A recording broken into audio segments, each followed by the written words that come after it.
Hello. You. Hello, everybody. Welcome. Hello, hello. Welcome to DIY Alive. We're here with Alfie Templeman. Hello. Hello. Hello. Alfie, how are you? I'm good. How are you? Yeah, very, very well, thank you. Brilliant. Yeah. How's your 2022 been so far? It's been pretty wild. Went on tour. That was good. That was a good start to it. Did like 18 dates in a month, so never done that before. Never done that? No. I've never done a proper like headline tour, so it was like my first one. So I was pretty happy about that. But And you're 19 now. Yeah. So yeah. you pre-pandemic. Yeah. You would have had to have your drinks. Well, yeah. There was a few times when I did gigs. Like I remember doing Great Escape when I was like 16, and they wouldn't actually let me in the venue. I got banned from my own gig because I was underage or something, which is quite funny. They didn't actually know I was underage at the time. So, oops. Does that have to be on a rider or something? Yeah, it must be. I don't don't know. It hasn't happened. It didn't happen again, but Yeah. yeah. But obviously in America, you've got a few years to wait. Oh, yeah. Don't get me started about America. Yeah. But the tour was good, though. Yeah, it was really good. It kind of helped me with my stage fright a bit because, I mean, every other time I've been on tour, like supporting. Well, I think when you're supporting people, it's different because you're like kind of shitting yourself about if anyone actually knows who you are. It could be pretty awkward, and especially like festivals as well. I'm still getting used to that because when I started out, like go on stage and it would be just like silence. It'd be so awkward. But this tour was good because it was like I kind of knew that people were there to see me, and like people had sat with the songs long enough to really like know what to expect when we played live. So that was cool, and the band all enjoyed it as well. So it was good fun. Yeah. And you've got a new song out about what you think going on tour after the pandemic would be like. Yeah. What did you think it would be like, and was it what you thought when it happened? Yeah, leaving today, I kind of based it off like just every other time that I've been on tour. So just getting really nervous, like getting really scared before going on stage, like not knowing how to really, because I mean, my band are pretty good like at not getting nervous before a show, so they're really good at being chill. And then there's just me in the corner, like sat there, like freaking out. But so I kind of wrote it about that. I wrote about how, I kind of just got to a stage before the pandemic where touring almost became comfortable for me. And then next minute it was pandemic, like everything brewed up in my head again, and I just started overthinking everything. So I feel like everyone kind of did that to some extent in different ways. But yeah, that was, touring for me was a big one. So it was written about how basically I thought it would all just go terribly wrong with And touring. it didn't.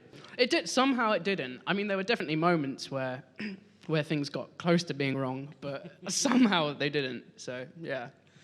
And Leaving Today's from your debut album, which is Yeah. out next month. Yeah. Congratulations. Oh, thank you. It's very exciting. Yeah, it's crazy. So you've done a number of EPs, a mini album. Yeah. How did you know that you were ready to do a debut album, or did you know? I didn't at first. I mean, I treated it the same way that I did every other release. Like, all the EPs that I've done, all the mini albums and stuff, I mean, I've made enough material every time to, like, make a whole record. But this time it just felt like I was a bit more ready to just put out something that was a bit more bigger, a bit more material in it. I feel like there were enough songs that kind of correlated as well with each other to... I'm not saying it's a concept album. I'm not doing, like, a Pink Floyd or anything, but... never could anyway. But, like... It's just something, it's just a bit bigger. It's like, I think after making a mini album, which it was like 8 songs, half an hour, like that gave me a bit more confidence to make something that was slightly bigger, because a lot of people were like, why is it so short for an album? I was like, it's not an album, it's a mini album. But it's really nice to have a full length now. And what kind of time period would you have been making this in? Did you start before the pandemic? I was 17 when I started it, so it was May 2020, so It was kind of when everything was crazy and nobody had a clue what was going on. I started it in my dad, he's got a little shed in the back garden, so I put my drums into it and started recording stuff. But lyrically nothing happened for like a year because I wasn't going anywhere. Like I had a lung condition, so I didn't go outside or see my friends for like a year. Right? I was shielding like big time, like I couldn't go anywhere at all. So I kind of just resorted to making songs, but like just literally just music, no lyrics whatsoever, just making demos. And then it all kind of came together like 2021 kind of thing. Finished it in the summer, wrote a bunch of lyrics, went up to Suffolk and did some work with Justin from the Vaccines. Like, that was cool. Like, I think I worked with like 3 or 4 other writers and producers on this record, but most of it's still just me playing all the instruments. Yeah. But, yeah. It must have been difficult when you were shielding, you know. Everyone was stuck inside, but you were really stuck inside. And especially when you have such a sociable job of doing things like this, meeting people, playing gigs. Yeah. Everyone kind of had to change, but it feels like you must have had to change more than most. Yeah, I mean, it was tough because, I mean, even summer 2020, like, people did have a bit of freedom, but I literally wasn't going anywhere at all. I was still inside, and yeah, it kind of sucked, to be honest. Like, spending that much time in your own mind is never going to be a great thing. Yeah. So there are a lot of bad things that came out of it, but also, like, I think I wrote some pretty good music. Yeah. So that kind of, it's got its goods and bads to it, really. And when these lyrics did finally come after all this time, Yeah. was it like you were just writing all the time after not writing at all? In a way, yeah. I mean, I went through a period where in 2021, when I actually kind of got out the house and stuff, I thought all of a sudden I'd be like super free and like managed to just like be this prolific artist. But actually, it was even worse at first. Like, I was really depressed and I couldn't go outside for like 3 weeks, like back to back. I was just like, every week it would get to the end of it, I'd be like, I'm praying that like it would start over and I'd feel better. But I feel like I learned, like with depression, like everything's in complete black and white, and it's just so straight up and so real and right in front of you that I feel like I learned a lot lyrically about that, and a lot of the songs kind of formed because of that. There's songs like the last track, Just Below the Above, that's just me getting pretty existential, to be honest. Like, I got existential a lot last year after everything, like after getting out of the pandemic and doing things again. But yeah. Lyrics definitely just... I just had a lot of questions to ask, really, and I feel like, you know, I was 18 last year, so I was growing up, I was figuring things out. Like, it was definitely a really interesting period in my life, but I feel like, as well as being 18, I'd just gone through a pandemic being a teenager, so it was like, wow, I have a lot of things on my mind right now. How am I going to approach that? So that was why I was writing a lot, I guess. Did you answer any of the questions you had for yourself by writing the album? Yeah, some of them definitely. Some of them definitely not. Like, I still don't know if there's an afterlife, man. But yeah, that's one of them, I guess. But yeah, no, some of it, yeah, maybe the smaller, stupider questions, but no, not the big ones. You mentioned Justin earlier. You were working with Justin Young from the Vaccines, Tom from Jungle, Kieran from Circa Waves. They feel like from an older generation of indie music. Have they passed things down to you? Because over the weekend, in the talks we're doing, we're talking about passing things to the next generation, what you can learn from artists. Like, have you learned anything from the 3 of them that you would then, if you were given the opportunity, pass on the wisdom to others? Yeah, I mean, they're all completely different. That's why I wanted to work with them. You know, if they were kind of the same, then I wouldn't have bothered. But Justin obviously has, like, a really unique style of writing songs that I've always loved, I've always really appreciated, and you can hear that, especially like Combat Sports or The Vaccines is like one of my favorite records. So like, I've always loved doing stuff with him. Like, we did Happiness in Liquid Form together, one of my older songs. So he's great, he's awesome.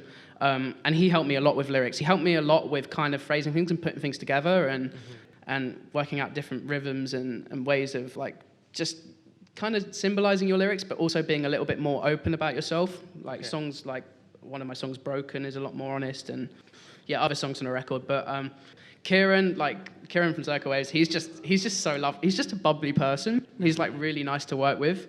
And the song that we did, we actually wrote on FaceTime in like half an hour. It was like really quick. But he's so cool to work with. He's such a lovely guy.